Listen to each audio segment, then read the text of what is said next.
We've got a modest amount of time. I've got 30 minutes to share some marketing gems with you, and I'm assuming you, like me, have a modest marketing budget. So those marketing gems are intended to be absolutely actionable.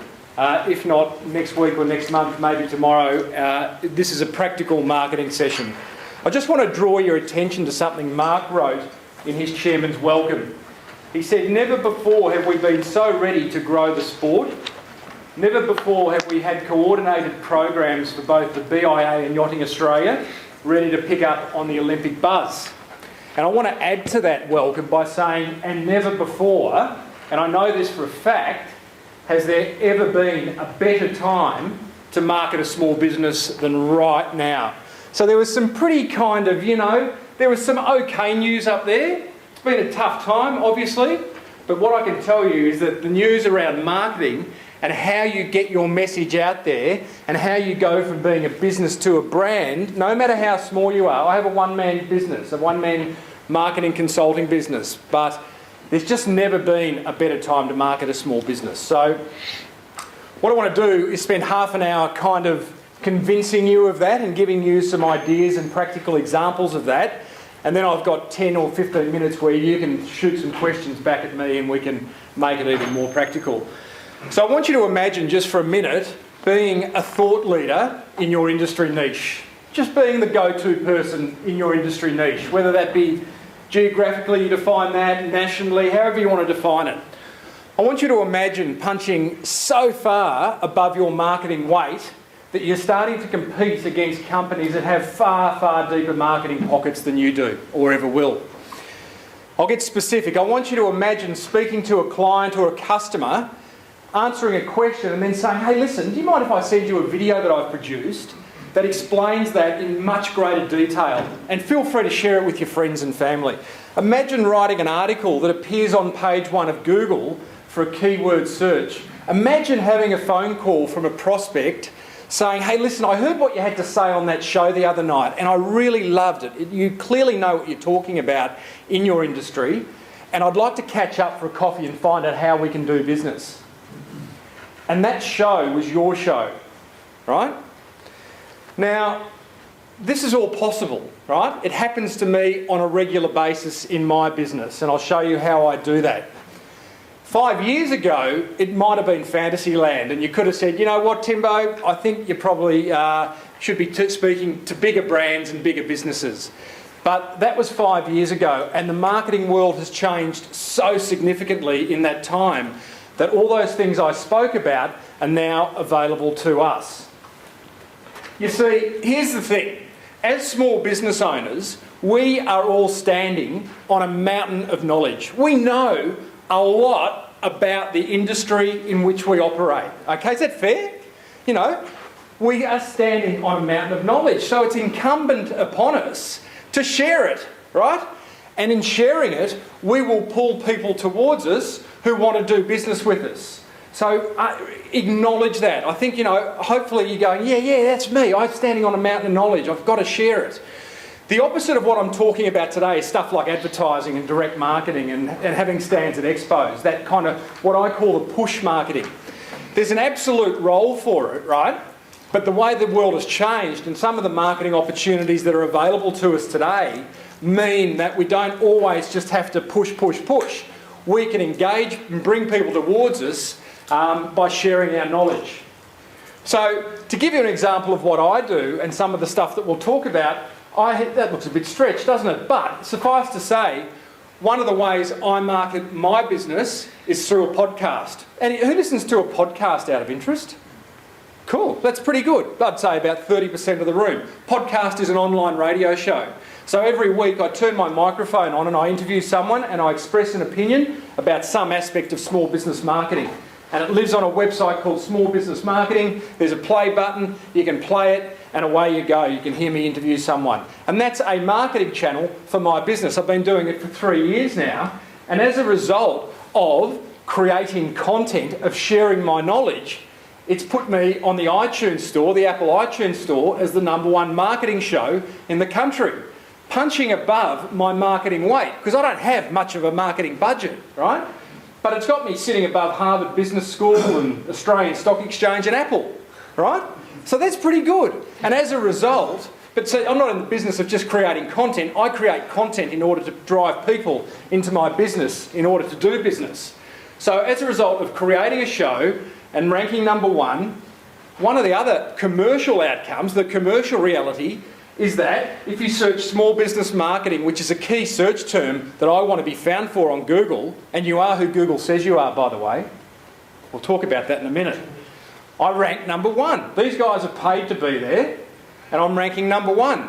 So I got this speaking gig just last week where I went around the country for an insurance company, an insurance brand, and I spoke at 9 different events around Australia. And when I said to the lady who booked me, I said, how come, why'd you book me? Because I'm not with a speaking bureau or a booking agent or anything. She said, every time I did the search small business marketing or small business marketing speaker, you came up number one. And so should you. Not for small business marketing, I want to do that. But you know, understand what people are searching for when it comes to your business on Google. Just ask them, you know, just ask your customers and prospect, hey, if you were looking for someone like me, what would you key into Google?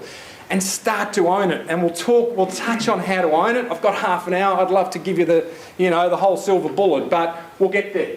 So as a result of creating the content, ranking number one on iTunes, happy days, commercial reality has it that I now rank well on Google, which is really important. But here's the other really, really important commercial outcome of doing good marketing, right? And that is inquiry. We want inquiry. We want people to ring us, email us, walk into our shop, right? That's the idea. And that's what this content marketing, which is what I'm talking about today in general, does. It generates inquiry because people are searching online. This is not an entire online discussion, but they are searching online and you are who Google says you are. The other thing it does for my business, I find, and for other businesses that follow this path, is that, see, it makes the sale easier, and I hate selling. I love marketing, but I hate selling, right? So when someone does approach me with an email or a phone call, often it will start, hey Timbo, I feel as though I know you. And that's a good thing because then I go, wow, okay, so it's not a cold call and they've approached me and clearly they're kind of halfway down or further down this decision-making process than, you know, if it was a cold call and I was having to get on the blower and ramp up the business, etc. So it generates inquiry. Now, at this point in time, I hope you're kind of with me, you're going, what's he talking about? What are the specifics of this? We'll get to it. But all I ask is for the next 25 minutes, let's lose any scepticism about the new world of marketing. Marketing's such an overused term anyway, I'll define it in a minute.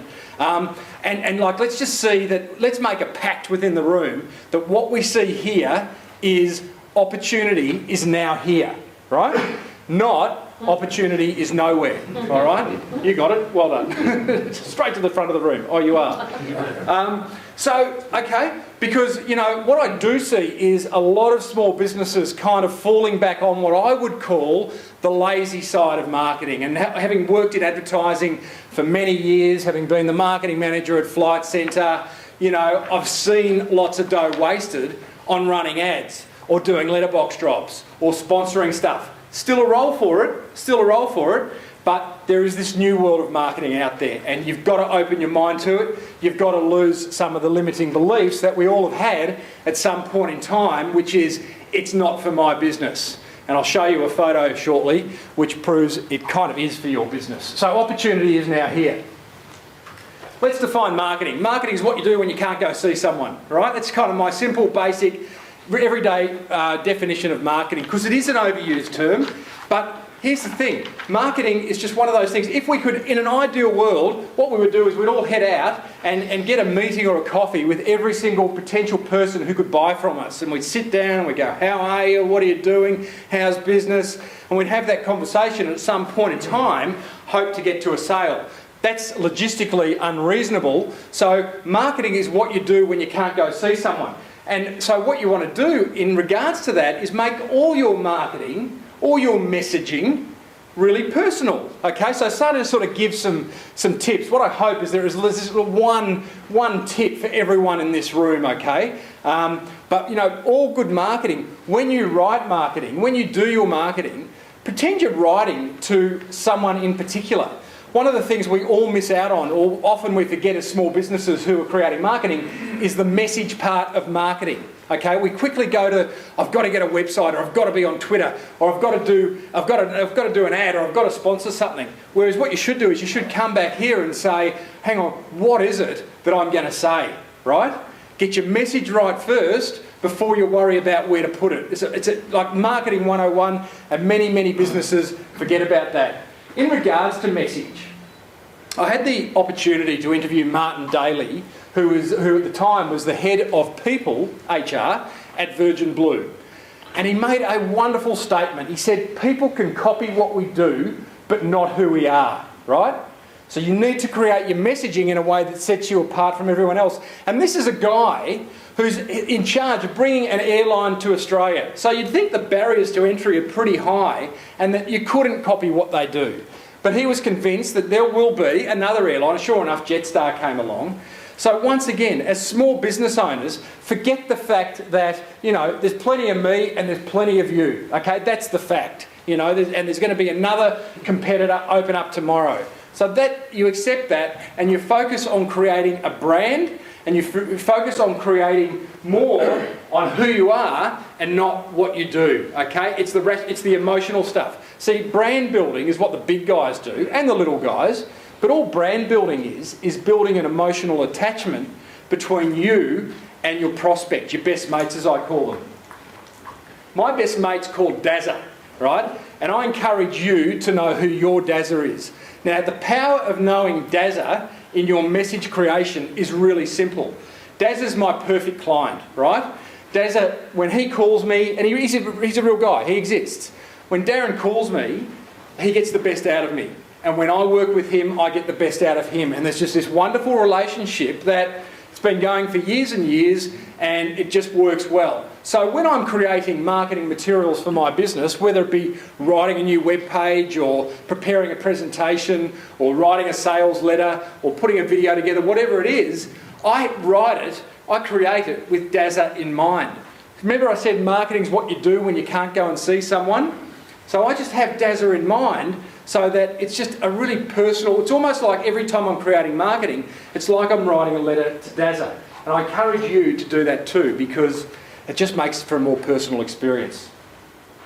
I've said this earlier, and it's so important. You are who Google says you are. And it almost goes, there's almost like a graph that says the higher the purchase decision, the more likely someone is to check you out on Google before making a decision. And I guess personalise it in your own lives as consumers.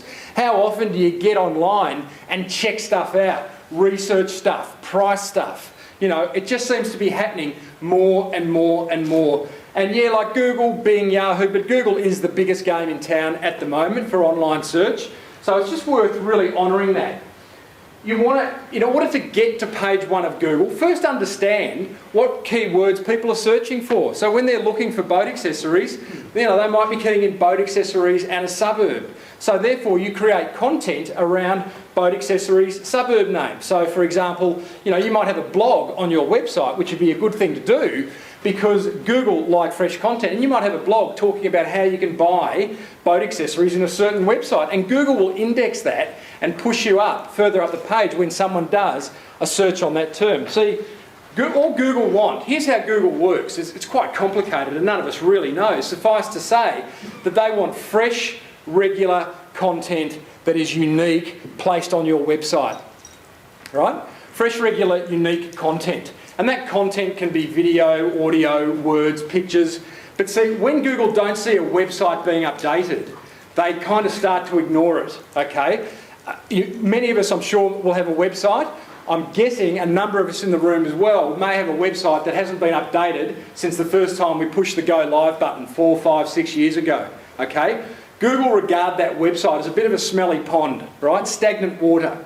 And we don't go near stagnant water. And Google look at the same. Look at the website as being the same. The more you update your website, the more Google come in behind it, index it, and reward you with bumping you up onto page 1 for key search terms. Now, remember I said opportunity is now here? Your customers are online, get over it, was a blog post I wrote just recently. I was sitting opposite this lady in an airport lounge about a month ago, and she's on this smartphone and she's really engaged with it, and I quietly sneaked round behind her to see what she was looking at. She was on Facebook, right? So my view is that if you don't think your customers are online, I reckon they are, okay? I think the days of, we deal in an older demographic or we deal in a particular whatever type of person, everyone is online in some way, shape or form. We've all got smartphones, many of us have got iPads, amazingly, many of us are searching now on these smaller screens, And what's really interesting about the small screen experience for searching and buying things online is that we tend to lean into it, right? Think about leaning into it. Think about TV advertisers at the moment where, what do you do when the ad comes on? You pull out the iPad and you go and check eBay, or you go and check something, or you check your email. We lean into it. When we lean into things, we're much more engaged. So we kind of lean back to watch TV and go to sleep. We lean forward when we're engaged, when we're in buying mode, when we're in a research mode. So we are online. I think it's just a really good thing to get out of your head that your customers are no longer online. I know you're going to be spoken to this afternoon about social media. So I'm not going to spend too much time on social media, except to say that it's a topic on many small businesses' minds, I find. Should I be on Twitter? Should I be on Facebook? Etc, etc. Look, here's the thing. Even if you decide not to, at least use it as the cheapest research you could ever do. And I've coined the phrase marketing voyeurism, right? It's our opportunity as small business owners to listen to our prospects and our customers in their natural environment. That's a pretty good thing, Social media, it's just people having conversations online. So don't get lost in the technicalities of hashtags and retweets and likes and this and that. Don't worry about the language that's been created.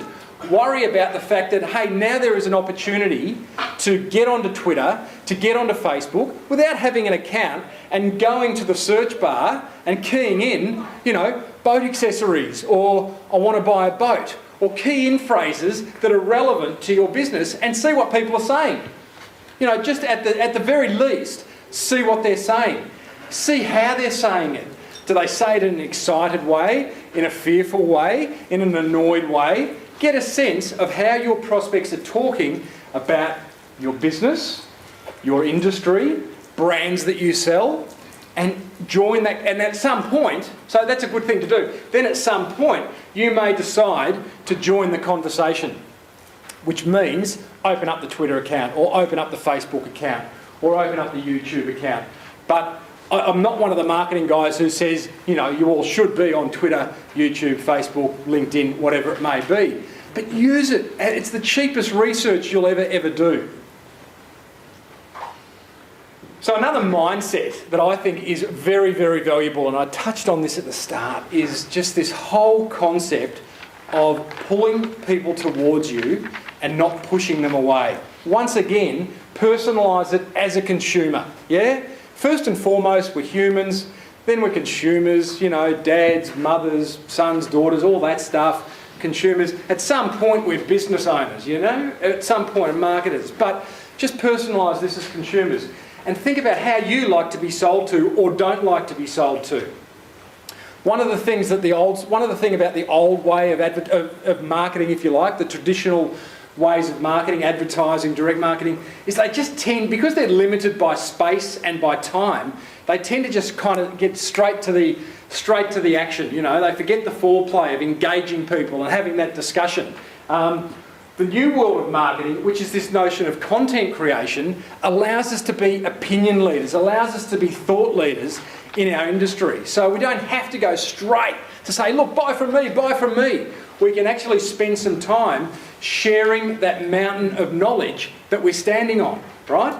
That way we can let people over time, and it's not as quick, You know, like if you run an ad in the local paper today, you might get the phone ringing tomorrow, or you might have someone walk into the shop tomorrow, okay? But as soon as that local paper's date is up, it becomes chip wrapper, and that's over. What I love about content marketing and about sharing your knowledge over a long period of time is it's sustained and it slowly builds, you know?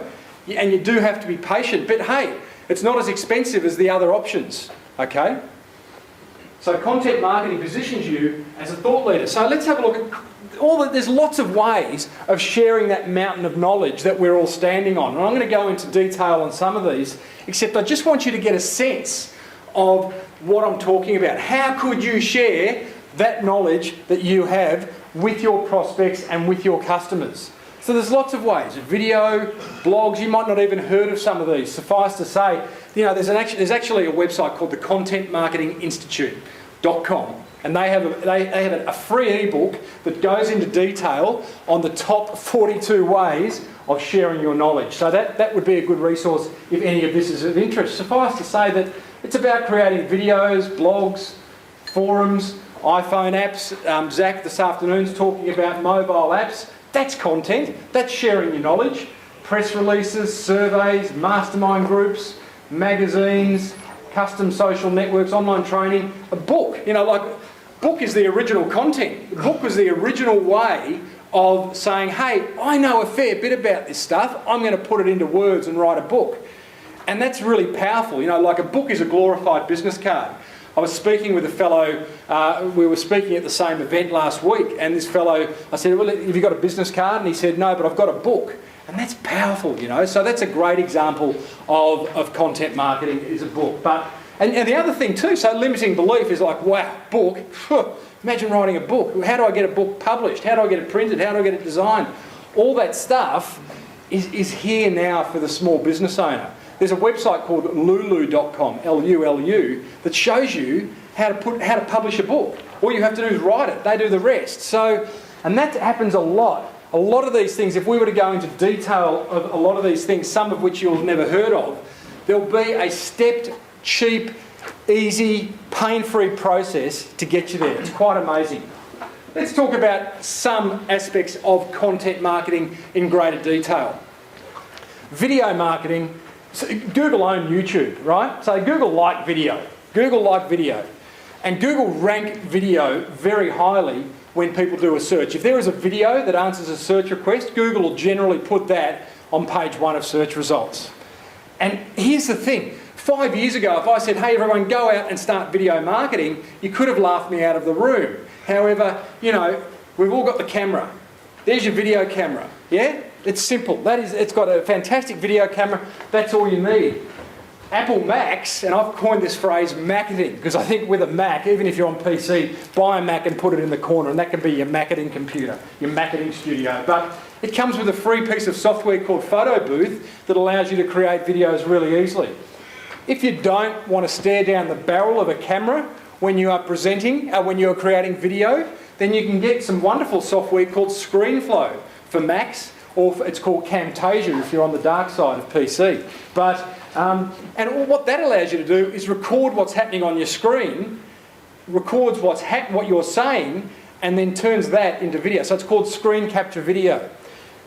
Suffice to say that, well, you know, then what you do need is a geek. And I'll show you where to find a geek later, because, you know, geeks aren't that expensive anymore, and you just need someone, because you're not in the business of editing or uploading particular files or doing that. So you need the geek. However, what would you do videos on? Small business owners, what would we do videos on?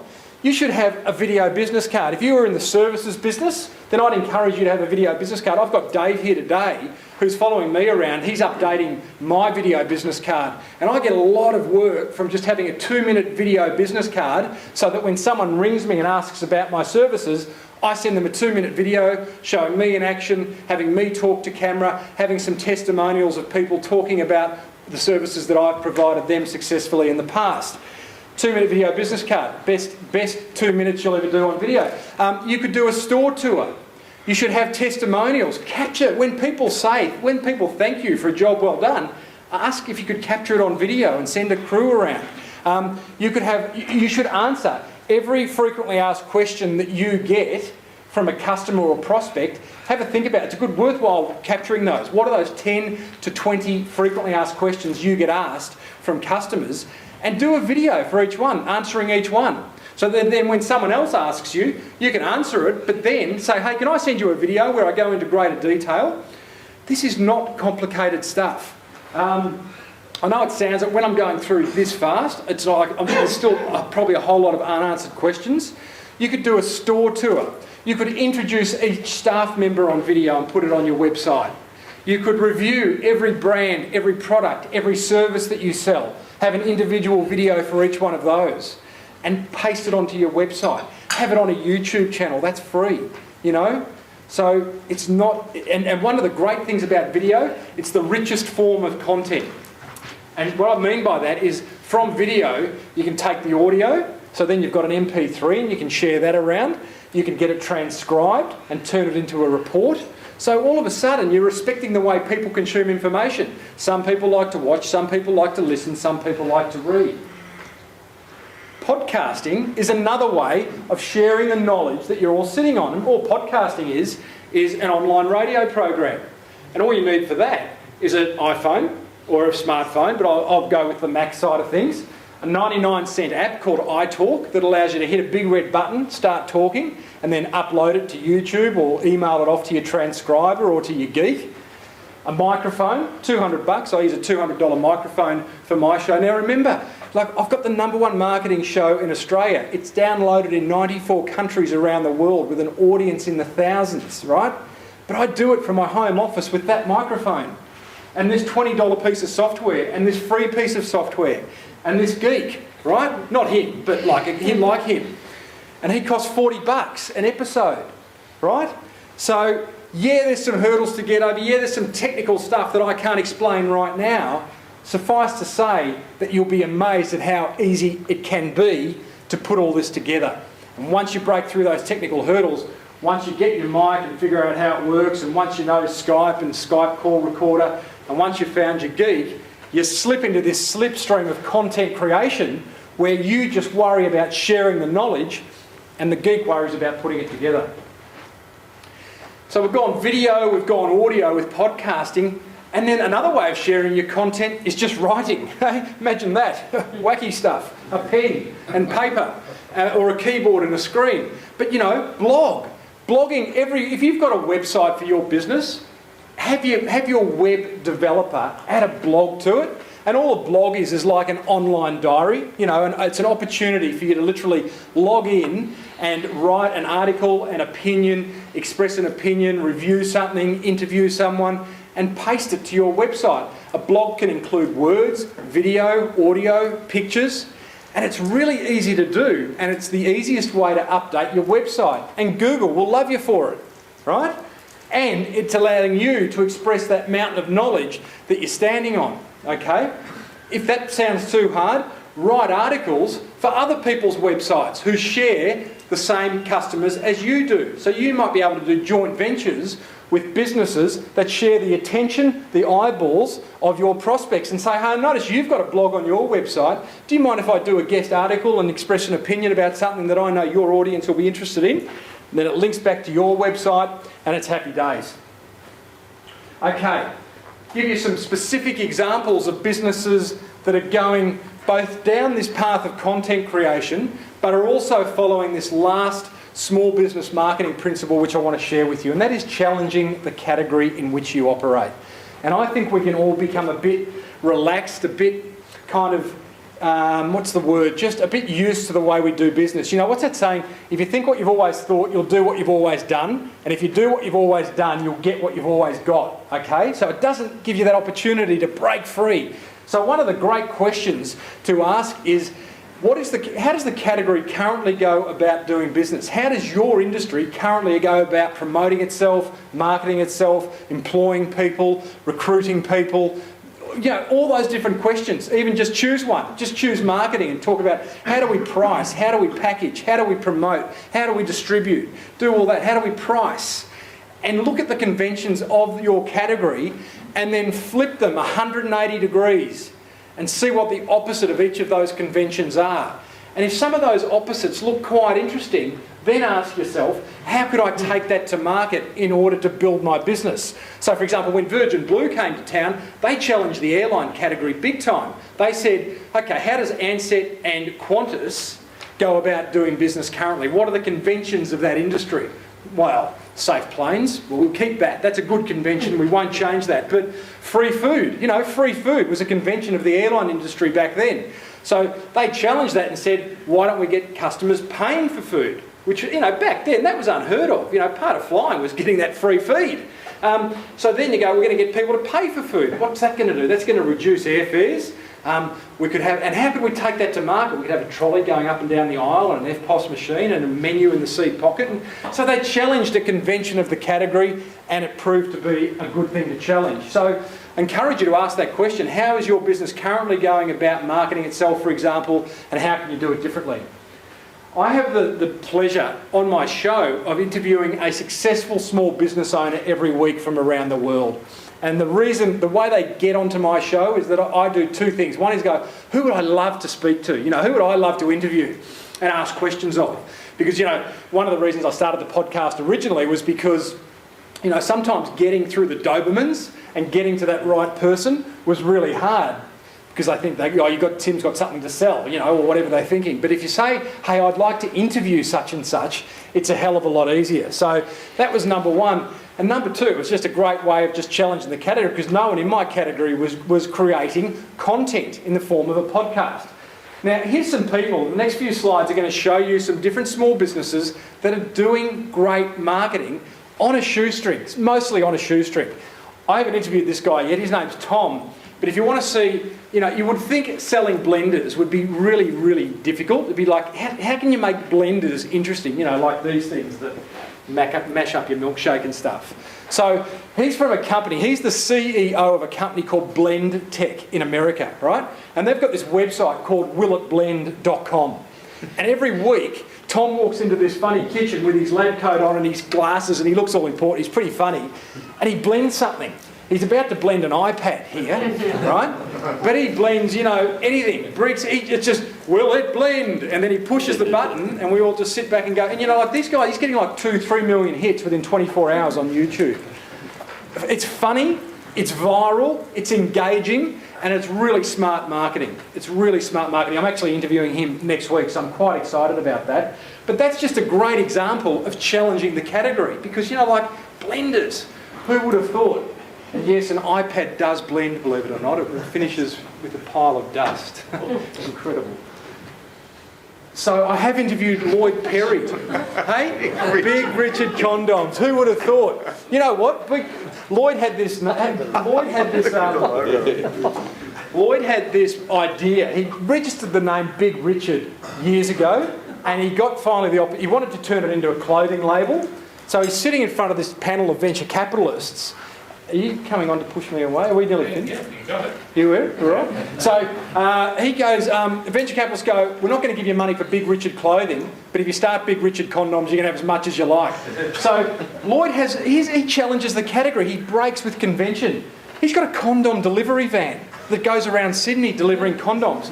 He sells his condoms via a pricing model, S-commerce. S-commerce meaning subscription commerce. So he's challenging it that way. He's got like the couples pack, the shag pack, the Superman pack. He packages up these monthly condom deliveries. So like, who would have thought?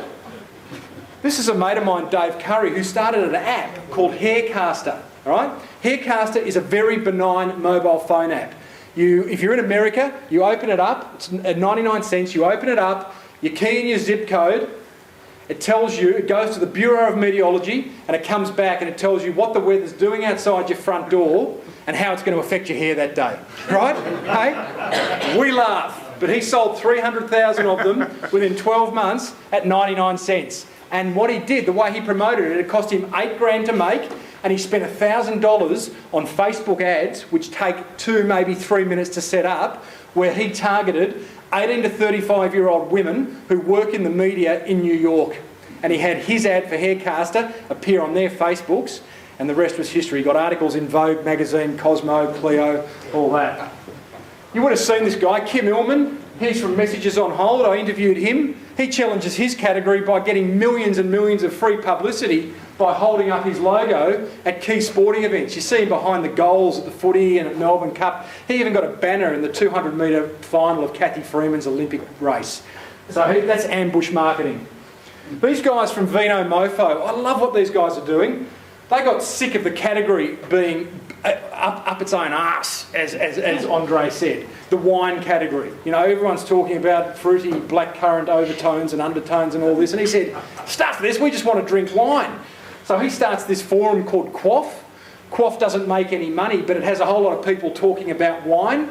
And then he goes, how do we make money out of this? He says, well, we'll start this brand called Vino Mofo. Naughty name. But within 12 months, catch of the day, you know, those group buying sites, they give Andre millions of dollars and buy it because it's a brand that delivers. It's so true to its message. If you go to Vino Mofo, have a look at the way it talks to its prospects. It knows its Dazza so well. Last one, if you're wondering how all this can be done in a kind of cost-effective, doesn't take forever type of way, there is a concept called the virtual marketing team. And once again, there's never been a better time to market a small business because we now have access to marketing specialists from around the world. So my virtual marketing team has people like Jackie who write articles for $9. I've got a designer in Serbia who designs stuff for $10 an hour for me, audio editors for $40, transcribers for $20, etc., etc., etc. And once again, you go to websites like this, Elance, Fiverr's fun. If you do one thing at the end of this, go to fiverr.com. It's where people from around the world do stuff for $5. And you go, well, that'd be a waste of time because they wouldn't know what they were doing. But you'd be surprised. I've found some good people. I've also found some pretty average people at Fiverr. 99 designs, you can get logos and everything designed cheaply, brochures, logos, t-shirts, merchandise. 99 copywriters is where you find copywriters. Surround yourself with a virtual marketing team. You don't have to put them on your payroll, but you should have someone you can call on to get a video done like Dave, someone to call on to get something written, something designed. And don't limit yourself to how it used to be 5 years ago because opportunity is everywhere. DeepDiveMastermind.com if you want to continue the discussion with me is a mastermind group that I'm actually starting tomorrow where we have discussions like this. And remember, opportunity is now here, and I hope I've just kind of broken through just a little bit and shown you the brave new world of marketing. Thank you.